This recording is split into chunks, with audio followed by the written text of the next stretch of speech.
ஒன்று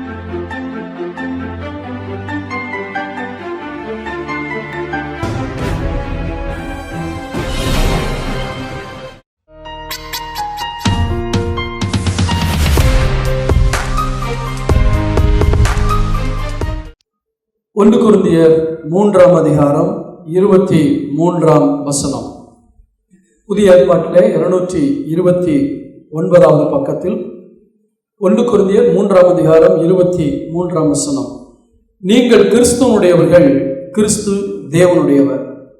இதே அதிகாரத்தில் கடந்த 3 வாரங்களாக 9ஆம் வசனம் 16ஆம் வசனம், இந்த 2 வசனங்களின் அடிப்படையில் கடந்த 3 வாரங்கள் தியானித்தோம். நீங்கள் தேவனுடைய பண்ணை, நீங்கள் தேவனுடைய மாளிகை, நீங்கள் தேவனுடைய ஆலயம் என்று. இதே அதிகாரத்தில் அப்போஸ்தலனாகிய பவுல் சொல்கிறார், நீங்கள் கிறிஸ்துவனுடையவர்கள்.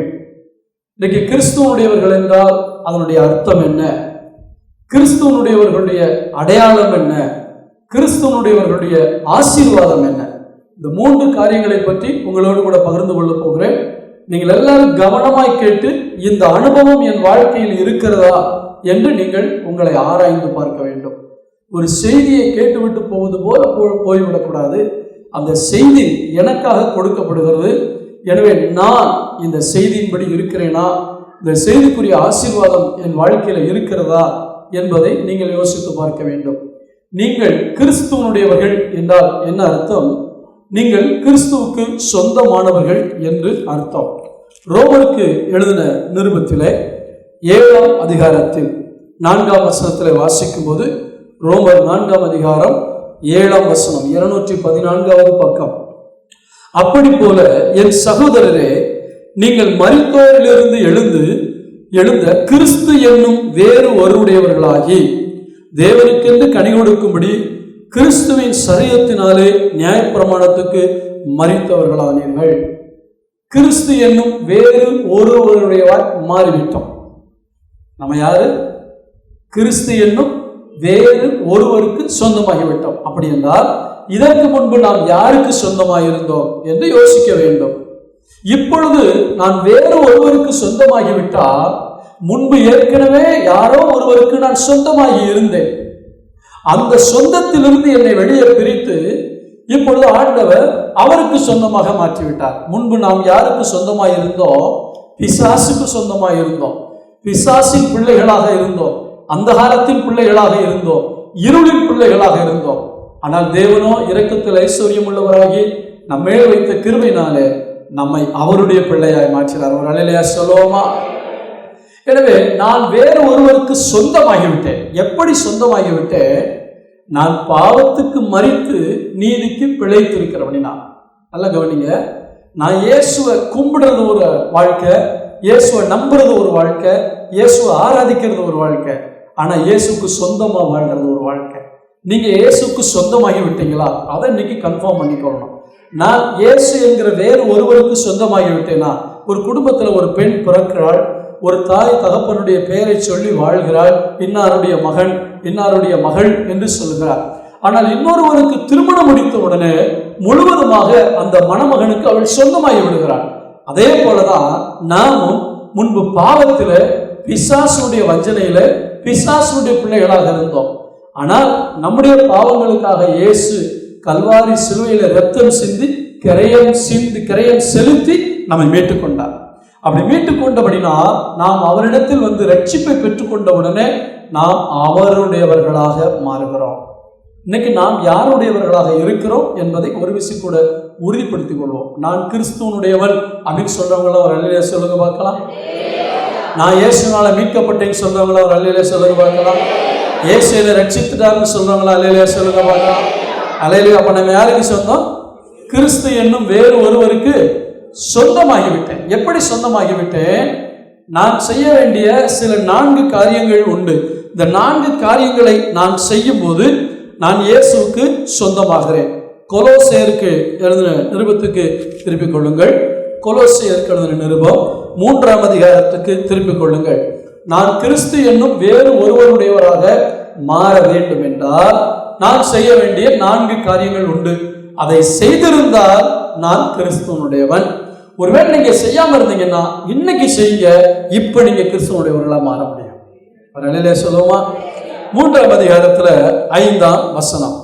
ஆகையால் விபச்சாரம், அசுத்தம், மோகம், துர் இச்சை, விக்கிரக ஆராதனை ஆகிய பொருளாசை ஆகிய இவைகளை பூமியில் உண்டு பண்ணுகிற உங்கள் அவயவங்களை அழித்து போடுங்கள். துர் இச்சை என்றால் தவறான ஆசை என்ற அர்த்தம். சோ நான் கிறிஸ்துவனுடையவனாக இருந்தால் நான் அழிக்க வேண்டியதை அழித்திருக்க வேண்டும்.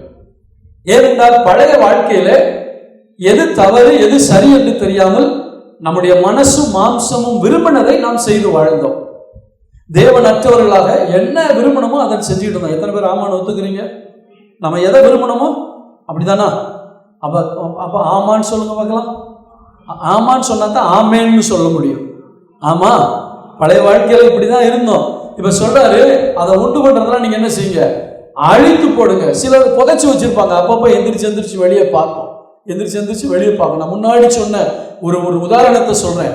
ஒருத்தர் சினிமா தியேட்டர்ல சினிமா பார்த்துக்கிட்டு இருந்தானா, திடீர்னு பார்த்தா பக்கத்தில் இருக்கவன் மேல இருந்து ஒரே துர்நாற்றம் வந்திருக்கு. பார்த்துருக்கான், எங்க இருந்து துர்நாற்றம் வருதுன்னு பார்த்தா அவன் போட்டிருக்க சாக்ஸ்ல இருந்து நாற்றம் வருகிறது. உடனே சொன்னான், டே இந்த சாக்ஸை கழட்டி போட்டு வாடா, பயங்கர நாற்றம் அடிக்குது, தாங்க முடியல, உட்கார முடியல அப்படின்னு சொல்லி. உடனே அவன் வெளியே போயிட்டு கொஞ்ச நேரம் கழிச்சு வந்தான். காலில் பார்த்தா சாக்ஸை காணா, கழட்டிட்டேன் அப்படின்னு ஆனா. கொஞ்சம் இவனுக்கு சந்தோஷம், பரவாயில்ல துர்நாற்றம் நின்றுச்சு. கொஞ்ச நேரம் கழிச்சு பார்த்தா மறுபடியும் நாற்றம் அடிச்சிருக்கு.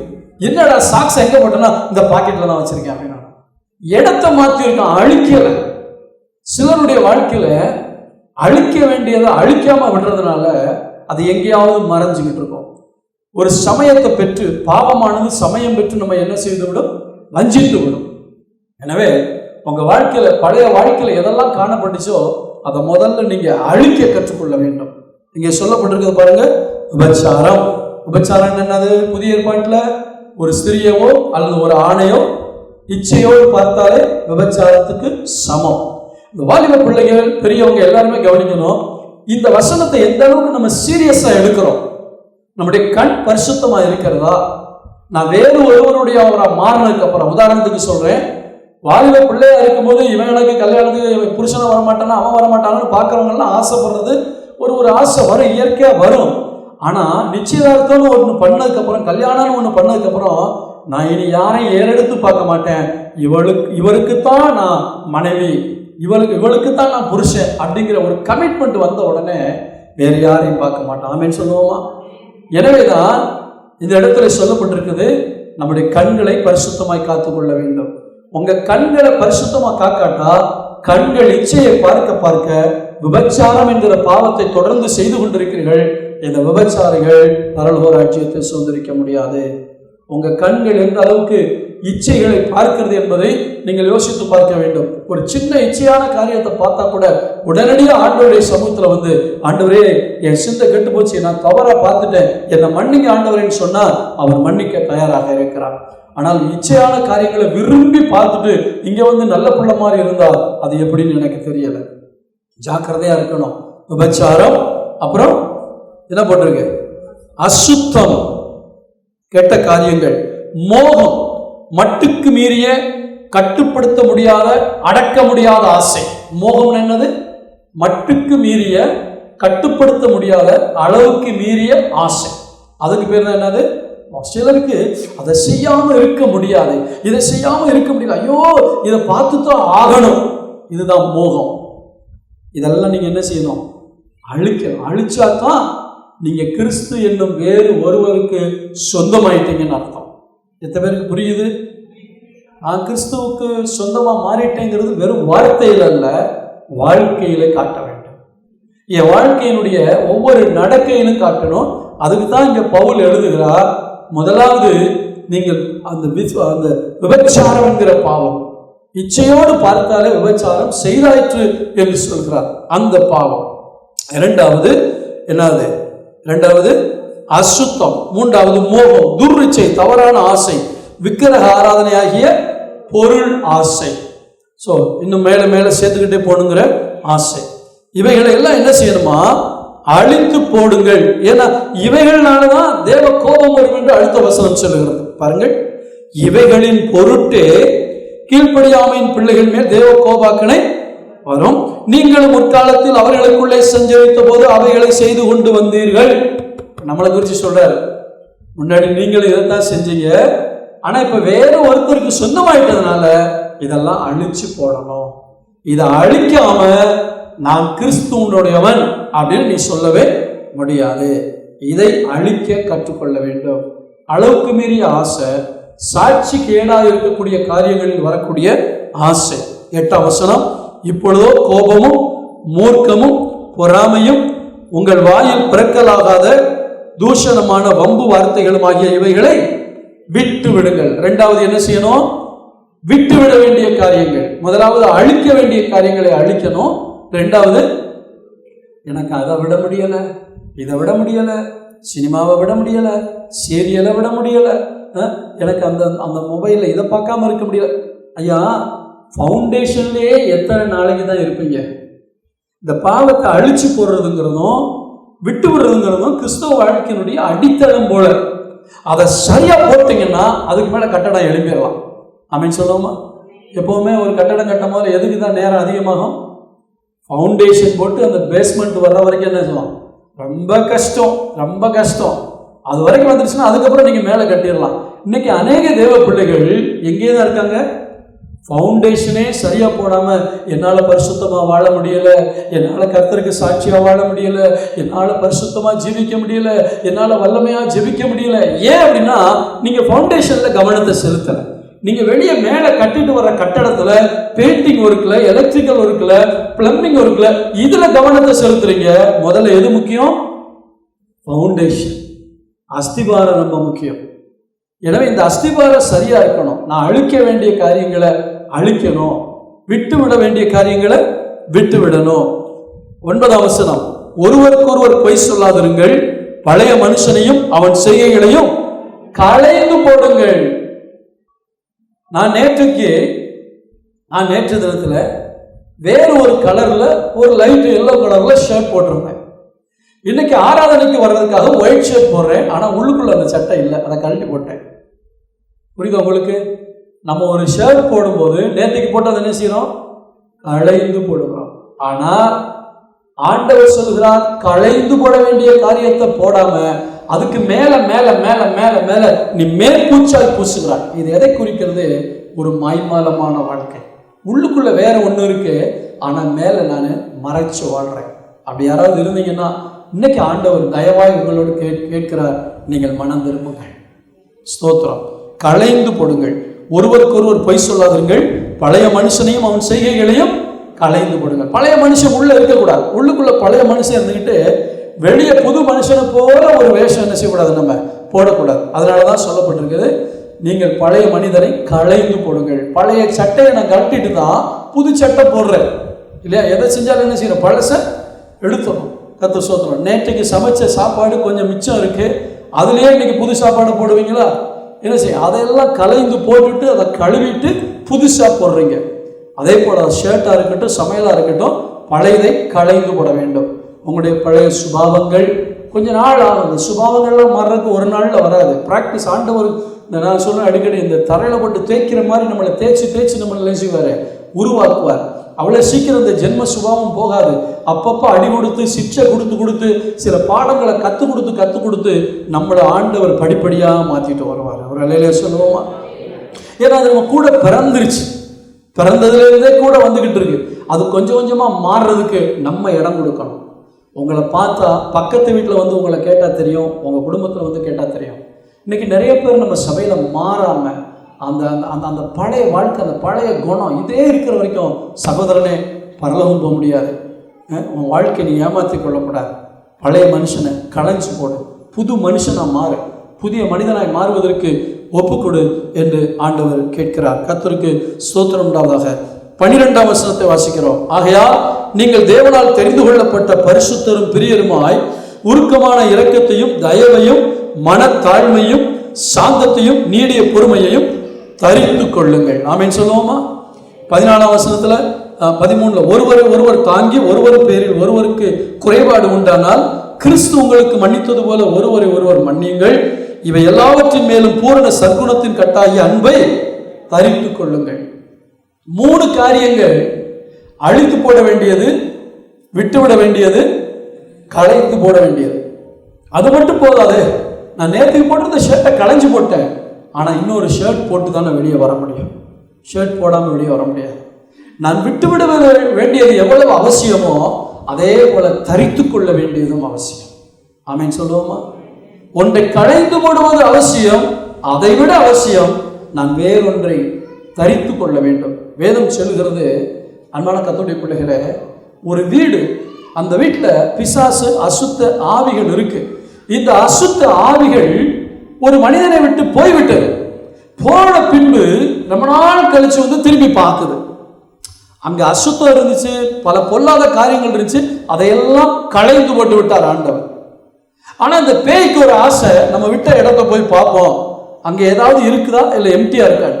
திரும்ப இந்த பேய் வந்து பார்க்கும்போது ஜோடிக்கப்பட்டு இருக்கிறது. தேவ பிள்ளையே, உங்க வாழ்க்கையில ஜெபம், வேத வாசிப்பு, பரிசுத்தம், அன்பு, தாழ்மை, மனதுருக்கம், இரக்கம், இப்படிப்பட்டதை தரித்து கொள்ளாவிட்டால் இந்த எம்டியா இருக்க வாழ்க்கைக்குள்ள இந்த போன பிசாசு தன்னை விட பொல்லாத 7 பிசாசு கூட்டம் வந்துடும். பைபிளை படிச்சிருக்கீங்களா? அப்ப என்ன இருக்கணும்? உள்ள எம்டியா இருக்கக்கூடாது, உங்க ஆத்துமா வெறுமையா இருக்கக்கூடாது. அங்க ஜெபம் இருக்கணும், அங்க வேத வாசிப்பு இருக்கணும், வேத தியானம், டெய்லி இதெல்லாம் செய்யணும். களைந்து போடுவது மட்டுமல்ல, தரித்து கொள்ள வேண்டியது அவசியம். நான் ஒவ்வொரு நாளும் தரித்து கொள்ள வேண்டும். இப்படி செய்தால் இதுதான் நான் கிறிஸ்துவனுடையவன் என்பதற்கு அர்த்தம். கர்த்தர் ஸ்தோத்திரம். அப்ப கிறிஸ்துவனுடைய அடையாளம் என்ன? எடுத்து வாசிங்கள். கலாத்தியருக்கு எழுதின நிருபம் 5ஆம் அதிகாரத்துக்கு திருப்பிக் கொள்ளுங்கள். 24ஆம் வசனத்தை வாசிக்கலாம். கலாத்தியர் 5ஆம் அதிகாரம் 24ஆம் வசனம். கிறிஸ்துவனுடையவர்கள் தங்கள் மாம்சத்தையும் அதன் ஆசை இச்சைகளையும் சிலுவையில் அறைந்திருக்கிறார்கள். அறைய வேண்டும். சொல்லுங்க பார்க்கலாம். அடுத்தவன அல்ல, நம்மளை. பாஸ்ட் அறைய வேண்டும் என்று சொன்னார்னு யார் மேல கோவம் வந்தா அரைஞ்சிடாதீங்க. அறைய வேண்டியது அடுத்தவனை அல்ல, உங்களை சிலுவையில் அறைய வேண்டாம். என் மாம்சத்தையும் அதன் ஆசை இச்சைகளை விட்டுறது ஒண்ணு, களைந்து போடுறது ஒண்ணு, அழித்து போடுறது ஒண்ணு, தரித்து கொள்வது ஒண்ணு. இப்ப என்ன சொல்றாரு? சிலுவையில அடி. பவுல் சொல்லுகிறார், இதே அதிகாரத்தில் நீங்கள் பாருங்கள், கிறிஸ்துவனுடைய கூட சிலுவையில் அறையப்பட்டேன், ஆயினும் பிழைத்திருக்கிறேன் என்று அவர் சொல்வார். 2ஆம் அதிகாரம் 20ஆம் வசனம். 2:20. கலாத்தியர் 2:20.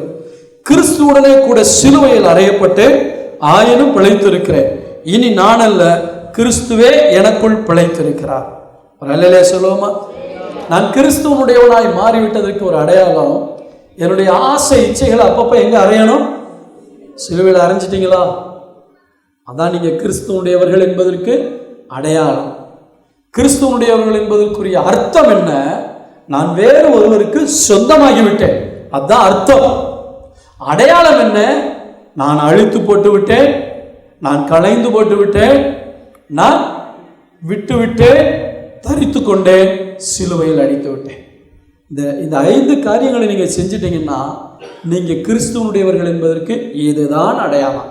பேட்ஜ் போட்டு வர்றதல்ல, கையில பைபிளை தூக்கிட்டு வர்றதல்ல, ஒயிட் அண்ட் ஒயிட் போட்டு வர்றதில்ல, வாரம் தவறாம சர்ச்சுக்கு வந்துட்டு போறதில்ல.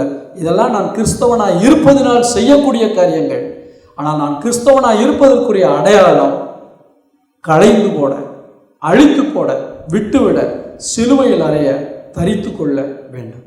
இதை நீங்க ஒவ்வொரு நாளும் செய்யணும். ஒவ்வொரு நாளும் செய்யணும். பைபிள் படிக்கிறீங்க, அன்னைக்கு நீங்க படிக்கிற போர்ஷன்ல தாழ்மையை குறித்து போட்டிருக்கு. உடனே அந்த வேதம் வாசிக்கிறத நிப்பாட்டிட்டு, ஆண்டவரே என்னுடைய வாழ்க்கையிலும் சில நேரங்களில் எனக்கு பெருமை வருது, என்னை தாழ்த்துறேன், எனக்கு அந்த தாழ்மையின் ஆவியை தாங்க ஆண்டவரே அப்படின்னு நீங்க ஜெபம் பண்றீங்க பார்த்தீங்களா? அப்ப என்ன செய்றீங்க தெரியுமா? தரித்து கொள்ளுகிறீர்கள், தரித்து கொள்ளுகிறீர்கள். கர்த்தருக்கு ஸ்தோத்திரம்.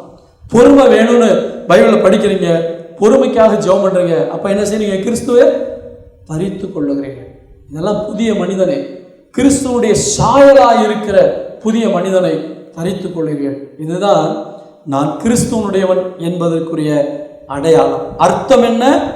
நான் வேறு ஒருவருக்கு சொந்தமாகிவிட்டேன். அதான் நான் கிறிஸ்துவனுடையவன் என்பதற்கு அர்த்தம். முன்பு வேறு ஒரு முதலாளி, வேறு ஒரு எஜமான் எனக்கு இருந்தார். இப்பொழுது இயேசுவுக்கு சொந்தமாகிவிட்டேன்.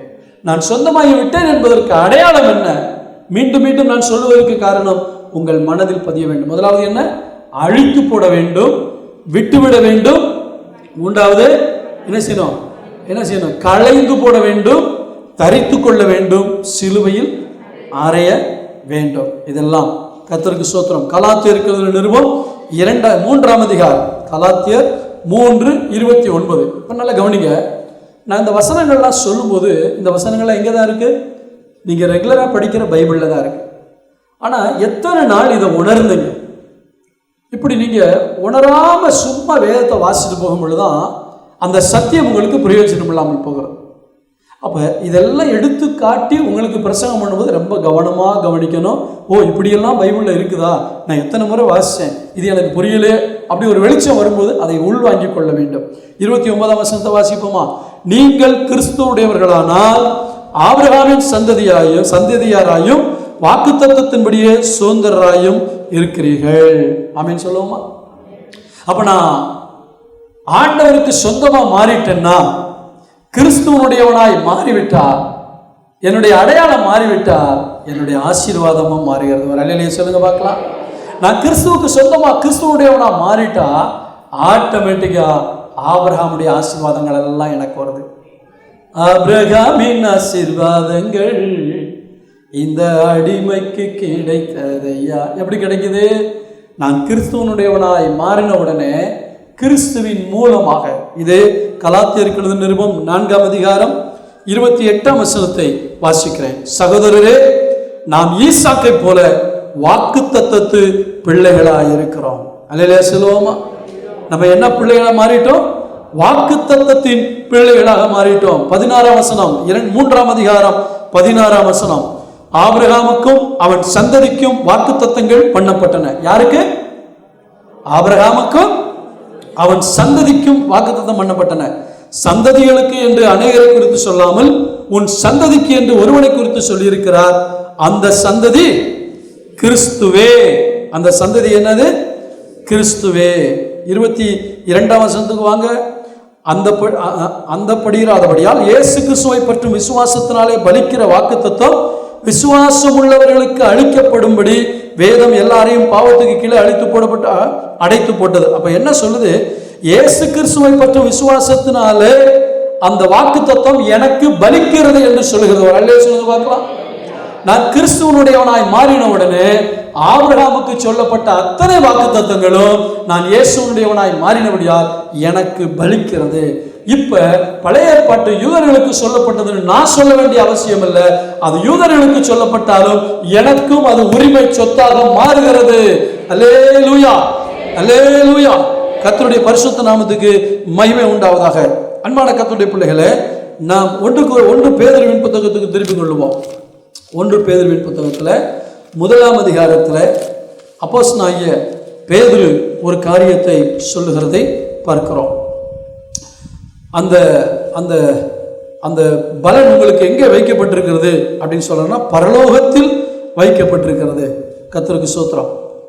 எடுத்து வாசிக்கலாமா? 1:5. கடைசி காலத்தில் வெளிப்பட ஆயத்தமாக்கப்பட்டிருக்கிற ரட்சிப்புக்கு ஏதுவாக விசுவாசத்தை கொண்டு தேவனுடைய பலத்தினாலே காக்கப்பட்டிருக்கிற உங்களுக்கு அந்த சுதந்திரம் பரலோகத்தில் வைக்கப்பட்டிருக்கிறது. அப்ப 2 விதமான சுதந்திரம். நீங்களும் நானும் இயேசுவின் மூலமாய் சுதந்திரவாளிகளாக மாறுகிறோம். சொல்லுங்க பார்க்கலாம். என்ன சுதந்திரவாளிகள்? சொத்துக்கு சுதந்திரவாளிகள். சொல்லுங்க பார்க்கலாம். சொத்துக்கு சுதந்திரவாளிகளாக நாம் மாறுகிறோம். அல்லேலூயா சொல்லுவோமா? அல்லேலூயா. கர்த்தருடைய பரிசுத்த நாமத்துக்கு மகிமை உண்டாவதாக. அன்பானவர்களே, நம்ம எல்லாருமே யூதர்களோடு சேர்ந்து பங்காளியாக மாறணும்னு பைபிளில் போட்டிருக்கு. அல்லேலூயா சொல்லுவோமா? அப்போ நம்ம அந்நியர்கள் அல்ல, புறஜாதிகள் அல்ல. ஆபிரகாமின் மூலமாக வந்த ஆசீர்வாதங்கள் அத்தனையும் எனக்கு வருகிறது. ஏனென்றால் நான் கிறிஸ்துவனுடைய சந்ததியாக மாறிவிட்டேன். இப்போ ஆபிரகாமுக்கு என்ன சொன்னார் ஆண்டவர்?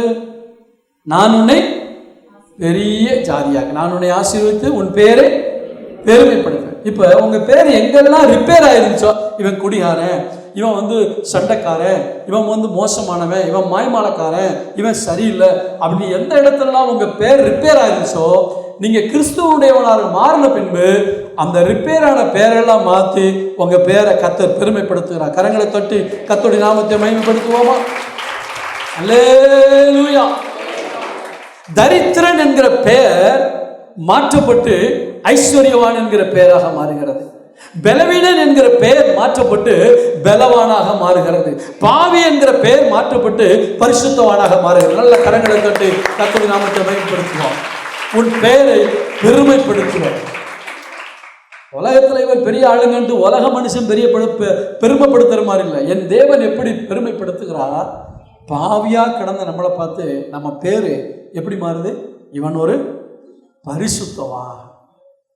ஆமென், அல்லேலூயா. இவன் அந்நியன் அப்படிங்கிற பேர் மாதிரி இவன் என்னுடைய பிள்ளை, இவன் என் வீட்டை சேர்ந்தவன் என்று பெயரை மாற்றுகிறான். ஆமென் சொல்லுவோமா? அல்லேலூயா. மனதிலே ஆண்டவருக்கு சத்துருக்களாக இருந்தோம் என்று ரோமர் 8 அதிகாரத்தில் சொல்லப்பட்டிருக்கிறது. ஆனா இப்ப எப்படி மாத்திட்டாரு? நம்மை அவருக்கு சிநேகிதர்களாக மாற்றிவிட்டார். நம்ம பேர் என்ன செய்யுது? பெருமைப்படுது. அதே சமயத்தில் நீங்கள் கிறிஸ்துவனுடையவர்களாக இருக்கும்பொழுதே நீங்கள் வேலை செய்கிற இடத்துல எந்த இடத்துல எவன் உங்கள் பேரை ரிப்பேர் பண்ணானோ அதே இடத்துல உங்கள் பேரை என் தேவன் பெருமைப்படுத்த அவர் வல்லவராக இருக்கிறார். உன் பேரை பெருமைப்படுத்துவேன், அப்புறம் நீ ஆசீர்வாதமாய், நான் உன்னை ஆசீர்வதிப்பேன், நீ ஆசீர்வாதமாய் இருப்பாய். இன்னைக்கு என்ன பிரச்சனை? ஒரு ஆசீர்வாதமும் இல்லையே. யாராவது என்னை ஆசீர்வதிக்க மாட்டாங்களா? யாராவது எனக்கு உதவி செய்ய மாட்டாங்கிற நிலைமை மாறி நான் மற்றவங்களை ஆசீர்வதிக்கிற நிலைமைக்கு வரணும். இதுதான் ஆபிரகாமுடைய ஆசீர்வாதம். ஆபிரகாமுடைய ஆசீர்வாதம் ஏராளமான சொத்து, பொண்ணு, வெள்ளி இல்லைங்க. அது எதுவாகவே இருக்கட்டும், பெரிய சீமானா கூட இருக்கட்டும். ஆபிரகாமுக்கு சொன்ன ஆசீர்வாதம் அடுத்தவன் கொடுத்து நீ வாழணுங்கிற நிலைமை இருக்காதுப்பா. ஒன்னால அடுத்தவன் வாழக்கூடிய அளவுக்கு நான் உன்னை உயர்த்துவேன்னு சொன்னாரு. இதுதான் என் ஆண்டவர் ஆபிரகாமுக்கு சொன்ன வாக்குத்தத்தம். நீங்க இப்படி கையேங்கிற நிலைமைக்கு வைக்க மாட்டாரு, கொடுக்கக்கூடிய நிலைமையில வைப்பாரு. விசுவாசிக்கிறவங்க சத்தமா ஒரு அல்லேலூயா சொல்லுங்க. ஆபிரகாமுடைய ஆசீர்வாதங்களுக்கெல்லாம் நாம் சொந்தக்காரராக மாறுகிறோம். ஆண்டவர் நம்ம எப்படி மாற்றி விடுகிறார். நீங்க பாருங்க, ஆபிரகாமுக்கு என்னென்னலாம் வாக்குத்தத்தம் கொடுக்கப்பட்டதுங்கிறத பாருங்க. நீ கால் மிதிக்கும் தேசத்தை உனக்கு என்ன செய்வேன்? கொடுப்பேன்னு சொன்னார். இப்படி ஏராளமான வாக்குத்தத்தங்களை ஆண்டவர் கொடுத்த ஆபிரகாமுக்கும் அவன் சந்ததிக்கும். அப்ப ஈசாக்கு விதைத்தான் 100 மடங்கு ஆசீர்வதித்தார். நீங்க கையில ஒரு பிசினஸ் பண்றீங்கன்னா எவ்வளவு ஆசீர்வதிப்பாரு? 100%. சொல்லுங்க பார்க்கலாம். அப்படி ஜெபம் பண்ணணும். ஆபிரகாமின் சந்ததினா முற்பிதாக்களுடைய ஆசீர்வாதங்கள் எனக்கு வரும். நான் இயேசுவை ஏற்றுக்கொள்ளாட்டா இதை நான் உரிமை பாராட்ட முடியாது. நான் கிறிஸ்து என்னும் வேறு ஒருவருக்கு சொந்தமாகிவிட்டேன். அதனுடைய அடையாளமாக களைந்து போட்டுவிட்டு, அழித்து போட்டுவிட்டு, நான் விட்டு தரித்து கொண்டு சிலுவையில் இருந்து புது மனிதனாய் மாறி இருக்கிறேன். எனவே நான் அந்த குடும்பத்தில் ஒன்றாக இணைக்கப்பட்டிருக்கிறேன். ஆபிரகாமுடைய குடும்பத்தில் இணைக்கப்பட்டிருக்கிறேன். எத்தனை பேருக்கு சந்தோஷமா இருக்கு? இன்னைக்கு யூதன் நான் ஆபிரகாமின் பிள்ளைன்னு சொல்றதுல சந்தோஷப்படுறான். அல்லேலூயா. சரி சொல்லுவாங்க, நாங்களாம் ராஜராஜ சோழனுடைய பரம்பரை அப்படிம்பாங்க. ஆனால் இப்போ பார்த்தா தெருப்பொறுக்கிட்டு இருப்பான். ஆனால் அவன் சொல்கிறது எப்படி இருப்பான்? நான் ராஜராஜ சோழனுடைய பரம்பரை. நீங்கள் நானும் சொல்ல முடியும், நான் கிறிஸ்துவின் சந்ததி. அல்லேலூயா. நான் யாருடைய சந்ததி? கிறிஸ்துவனுடைய சந்ததி. இப்போ பாருங்க, ஆண்டவருடைய வசனம் சொல்லுது, அவர் ஐஸ்வர்யம் உள்ளவராக இருந்தும் நம்முடைய தரித்திரத்திலிருந்து நம்மளை ஐஸ்வர்யவான்களாக மாற்றுறதுக்காக அவர் நமக்காக தரித்திரர் ஆனார். அப்போ பொருளாதாரத்தில் நீங்க உயர்ந்திருக்க முடியுமா? முடியாதா? சொல்லுங்க பார்க்கலாம். நம்ம ஏன் இன்னும் வறுமையில வாடிக்கிட்டு இருக்கோம்? சுதந்திரிக்கல. என்ன செய்யல? சுதந்திரிக்கல. ஆண்டவர்கிட்ட கேட்டு நீங்க சுதந்திரிப்பீங்கன்னா, ஏன்னா சுதந்திரவாளின்னு பைபிள்ல போட்டிருக்கு. நம்ம யாரு? சுதந்திரவாளி. இதே கலாத்தியர்ல பார்த்தீங்கன்னா நிறைய சத்தியங்களை இதில் சொல்லப்பட்டிருக்கிறது. கர்த்தருக்கு ஸ்தோத்திரமாக. அந்த அடிமையின் பிள்ளைகளாக நாம் அழைக்கப்படவில்லை, சுதந்திரவாளிகளாக அழைக்கப்பட்டிருக்கிறோம் என்று சொல்லப்பட்டிருக்கிறது. 30 வாசிக்கிறேன். கலாத்தியர் 4 அதிகாரம் 30. அதை குறித்து வேதம் என்ன சொல்லுகிறது? அடிமையானவளின் மகன் சுயாதீனம் உள்ளவனுடைய குமாரனோடு சுதந்திரவாளியாக இருப்பதில்லை. ஆகையால் அடிமையானவளையும் அவளுடைய மகனையும் புறப்பே தள்ளு என்று சொல்லுகிறார். இப்படி இருக்க சகோதரரே, நாம் அடிமையானவர்களுக்கு பிள்ளைகளாயிராமல் சுயாதீனம் உள்ளவர்களுக்கு பிள்ளைகளாக இருக்கிறோம். ஒரு அல்லேலூயா சொல்லுவோமா? அல்லேலூயா. ஆண்டவர் சொல்லுகிறார், நான் உன்னை எப்படி மாற்றி இருக்கிறேன்?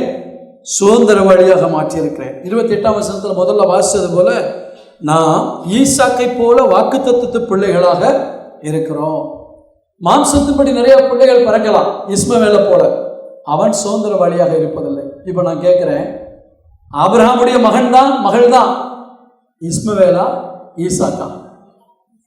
ஹலோ, ஆபிரகாமுக்கு 2 பிள்ளைங்க இருந்தாங்க. ஒன்று என்னது? இஸ்மவேல். இஸ்மவேலுடைய குணம் என்னது? எப்போ பார்த்தாலும் ஈசாக்கிட்ட சண்டை போட்டுக்கிட்டே இருக்கிறது. மாம்சத்தின்படி பிறந்தவன் ஆவியின்படி பிறந்தவனை எப்பொழுது என்ன செய்யறான்? தொந்தரவு பண்ணிக்கிட்டே இருக்கான். நீங்கள் அடுத்தவங்களை டிஸ்டர்ப் பண்ணுற ஆளாக இருந்தால் இஸ்மவேலா இருக்கீங்க. அடுத்தவங்களுக்கு ஆசீர்வாதமான ஆளாக இருந்தால் ஈசாக்கா இருக்கீங்க. இல்லையே சொல்லுவோமா? ஆபிரகாமின் தகப்பன் என்று சொல்வது முக்கியமல்ல, நான் ஈசாக்கா இருக்க வேண்டியது அவசியம். நான் ஈசாக்கா இருந்தால் என்ன தெரியுமா செய்வேன்? தகப்பனுடைய சித்தத்துக்கு என்ன வேணாலும் செய்யுங்கன்ட்டு பலிபீடத்தில் என்ன ஒப்பு கொடுப்பேன். அந்த பிதா என் வாழ்க்கை குறித்து என்ன சித்தம் வைத்திருக்கிறாரோ அந்த சித்தத்தை நிறைவேற்றுவதற்கு அந்த ஈசாக்கை போல நான் என்னுடைய பரமபிதாவுடைய சித்தத்துக்கு முழுவதுமாக அர்ப்பணிப்பேன். எப்படி ஒரு ஈசாக்கு தன் தகப்பன் தன்னை கட்டி அந்த பலிபீடத்தில் வைக்கும்போது அவன் அமைதியாக இருந்தானோ, நம்முடைய வாழ்க்கையில் அவருடைய சித்தத்தை நிறைவேற்றுவதற்கு என்ன செஞ்சாலும் அமைதியாக இருப்போம், கேள்வி கேட்டுக்கிட்டு இருக்க மாட்டோம். விஷயம் புரியுதா உங்களுக்கு? அப்போ ஈசாக்கா இருந்தால் என்ன அர்த்தம்? அவருக்கு கீழ்ப்படிவோம், அவர் சொல்றதுக்கெல்லாம் கீழ்ப்படிவோம், அவருக்கு நம்மளை அர்ப்பணிப்போம். இப்படிப்பட்ட வாழ்க்கையில் வாழ்ந்து வாருங்க. நீங்களும் சொல்ல முடியும், நான் கிறிஸ்தவனுடையவன், கிறிஸ்துவனுடைய ஆசீர்வாதம் என்மேல் தங்கி இருக்கிறது. ஒரு பெரிய ஒரு ஆச்சரியமான ஒரு காரியம் என்னன்னா, என்னைக்கோ எங்கேயோ பிறந்து வளர்ந்த அந்த ஆபிரகாமுடைய சந்ததியில நம்மளை கொண்டு வந்து கனெக்ட் பண்றார் பாருங்க. எவ்வளவு பெரிய ஆசீர்வாதம்! அல்லேலூயா. நமக்கு சம்பந்தம் இல்லாத ஒரு நபரோட நம்மளை இணைக்கிறார். ஏன்னா அந்த நபருக்கும் தேவனுக்கும் ஒரு சம்பந்தம் உண்டு. ஆண்டவர் ஆபிரகாமை பார்த்து சொல்றார், என் சிநேகிதனாகிய ஆபிரகாமின் சந்ததி. முழுசு ஆபிரகாம் ஆபிரகாம் ஆபிரகாம் ஆபிரகாம்னா முழு வேதாகமத்திலே அதிகமா இயேசு கிறிஸ்துக்கு அப்புறம் 2 பேருடைய பேர் அதிகமா சொல்லப்பட்டிருக்கு. ஒன்று தாவீது, அடுத்து யாரு? ஆபிரகாம். அதனாலதான் மத்தேயு எழுதும்போது ஆபிரகாமின் குமாரனும் தாவீதின் குமாரனுமாகிய இயேசு கிறிஸ்துடைய வம்ச வரலாறு. அப்ப அந்த ஆபிரகாமின் சந்ததியில் வந்தோம். அந்த ஆபிரகாமின் சந்ததியில் வந்த தாவீதை ஆண்டவர் ஆசீர்வதித்தார். அந்த ஆபிரகாமின் அந்த தாவீதின் சந்ததியில் வந்த இயேசு நம்மை மத்தியஸ்தராக இருந்து அந்த அந்த குடும்பத்துல ஜாயின் பண்ணி விடுகிறார். இப்ப ஆட்டோமேட்டிக்கா நம்ம யாருடைய சந்ததியா மாறோம்? ஆபிரகாமின் சந்ததியாக இருந்தால் தாவீதின் சந்ததியாகவும் மாறுகிறோம். அப்ப தாவீதின் சந்ததி என்ன பரம்பரை? ராஜ பரம்பரை. சொல்லுங்க பார்க்கலாம். ஆபிரகாமின் சந்ததி வரும்போது ஒரு ஆசீர்வாதத்தின் பரம்பரை. தாவீதின் சந்ததி என்று வரும் பொழுது ராஜரீக பரம்பரை. எனவேதான் சொல்லப்பட்டிருக்கிறது ராஜரீக ஆசாரிய கூட்டம். ஒரு ரகசியத்தை சொல்றேன், ஆசாரியர்கள் லேவி கோத்திரத்திலிருந்து வந்தாங்க, ராஜாக்கள் யூதா கோத்திரத்திலிருந்து வந்தாங்க. இயேசு கிறிஸ்து யூத கோத்திரத்தில் பிறந்த சிங்கமாக இருந்தார். அவர் லேவி கோத்திரத்தில் பிறக்காவிட்டாலும் அவர் பிரதான ஆசாரியாக இருந்தார். அவர் ராஜரீக ஆசாரியராக இருந்தார். அதே போல உங்களையும் என்னையும் ராஜரீக ஆசாரிய கூட்டமாய் மாற்றிவிட்டார். கரங்களை தட்டி கர்த்தருடைய நாமத்தை பயன்படுத்துவார். அல்லேலூயா. வசனத்தை வாசிக்கும் போது இப்படி வாசிக்கணும். சும்மா நீங்கள் கிறிஸ்துவனுடையவர்கள், கிறிஸ்து தேவனுடையவர் அப்படின்ட்டு வாசிச்சுட்டு போயிடக்கூடாது. எப்படி நான் கிறிஸ்துவனுடையவன், நான் கிறிஸ்துவனுடையவனா இருந்தா அதனால என்ன ஆசீர்வாதம் கிடைக்குது? அல்லேலூயா. உன் சந்ததி இவனமாய் ஆசீர்வதிக்கப்படும் ஆண்டவர் சொல்லியிருக்காரு. நம்ம பிள்ளைகளை குறித்து நம்ம கவலைப்பட தேவையில்லை. நல்ல கவனிங்க, நீதிமானுடைய சந்ததி ஒரு நாள் அப்பத்துக்கு ஏறந்து தெரியாது.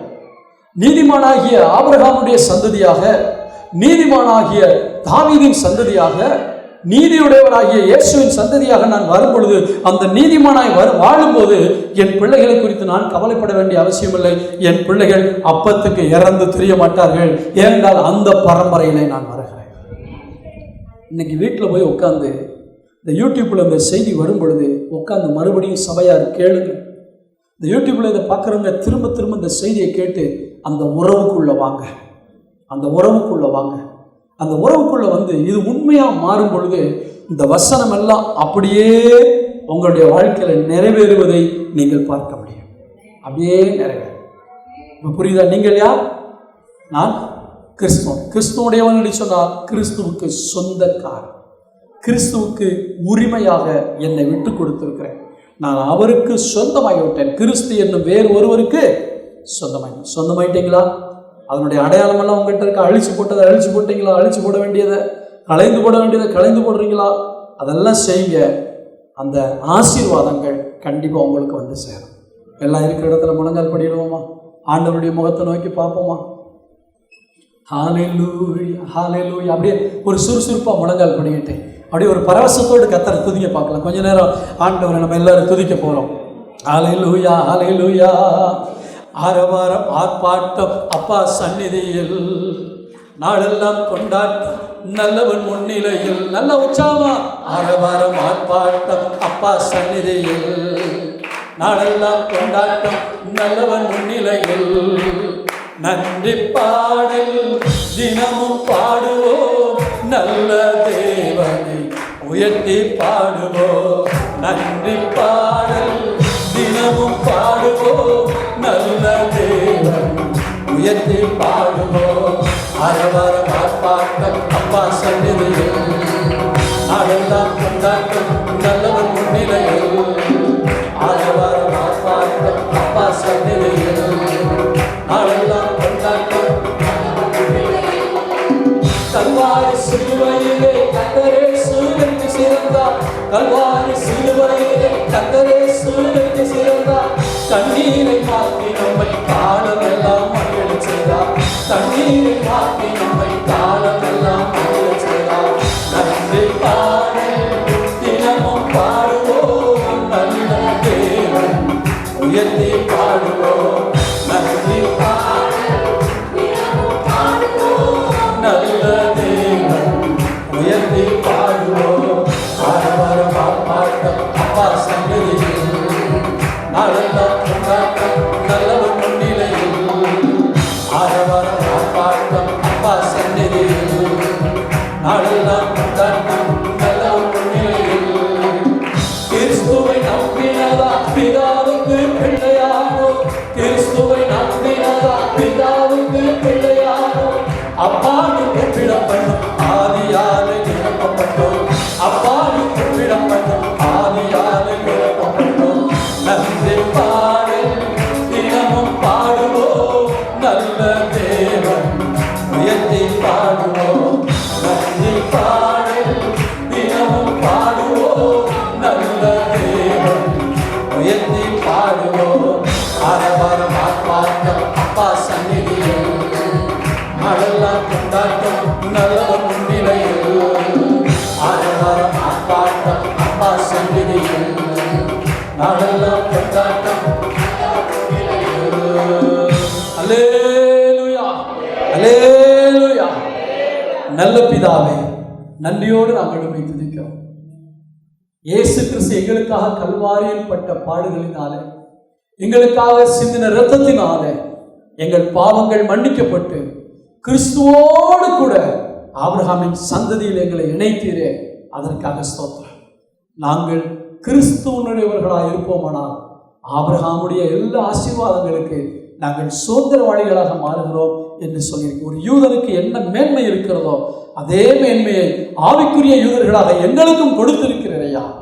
நாங்கள் கிறிஸ்துவனுடையவர்கள் என்கிற அடையாளத்தோடு வாழ, களைந்து போட வேண்டியவைகளை களைந்து போட, விட்டுவிட வேண்டிய காரியங்களை விட்டுவிட, அழித்து போட வேண்டிய காரியங்களை அழித்து போட, சிலுவையில் அறைய வேண்டிய காரியங்களை சிலுவையில் அறைய, தரித்து கொள்ள வேண்டிய காரியங்களை தரித்து கொண்டு நம்முடைய சாட்சியாய் ஜீவித்து நம்முடைய ஆசீர்வாதத்தை சுதந்திரித்து வாழ உதவி செய்யும். நம்முடைய பிள்ளைகள் ஒவ்வொருவரும் நான் ஆபிரகாமின் சந்ததி என்கிற பெருமிதத்தோடு கிறிஸ்துவின் மூலமாக இந்த ஸ்லாக்கியம் எனக்கு கிடைத்தது என்கிற நன்றி உணர்வோடு வாழ என் உதவி செய்யும். ஆபிரகாமுக்கு சொல்லப்பட்ட அனைத்து ஆசீர்வாதங்களும் உம்முடைய பிள்ளைகள் மேல், உம்முடைய சந்ததியின் மேல் இருப்பதாக இயேசுவின் நாமத்தில் வேண்டிக் கொள்கிறோம் நல்ல பிதாவே, ஆமென். என் ஆத்துமாவே கர்த்தரை ஸ்தோத்திரி, என் முழு உள்ளமே அவருடைய பரிசுத்த நாமத்தை ஸ்தோத்திரி. என் ஆத்துமாவே கர்த்தரை ஸ்தோத்திரி, அவர் செய்த சகல உபகாரங்களை மறவாதே, ஆமென். நம்முடைய கர்த்தராகிய இயேசு கிறிஸ்துவின் கிருபை, பிதாவாகிய தேவனுடைய அன்பும் பரிசுத்த ஆவியாருடைய அந்யோன்ய ஐக்கியமும் நம் அனைவரோடும் அவருடைய வருகை வரைக்கும் இரண்டைக்கு தங்கியிருப்பதாக, ஆமென். அல்லேலூயா.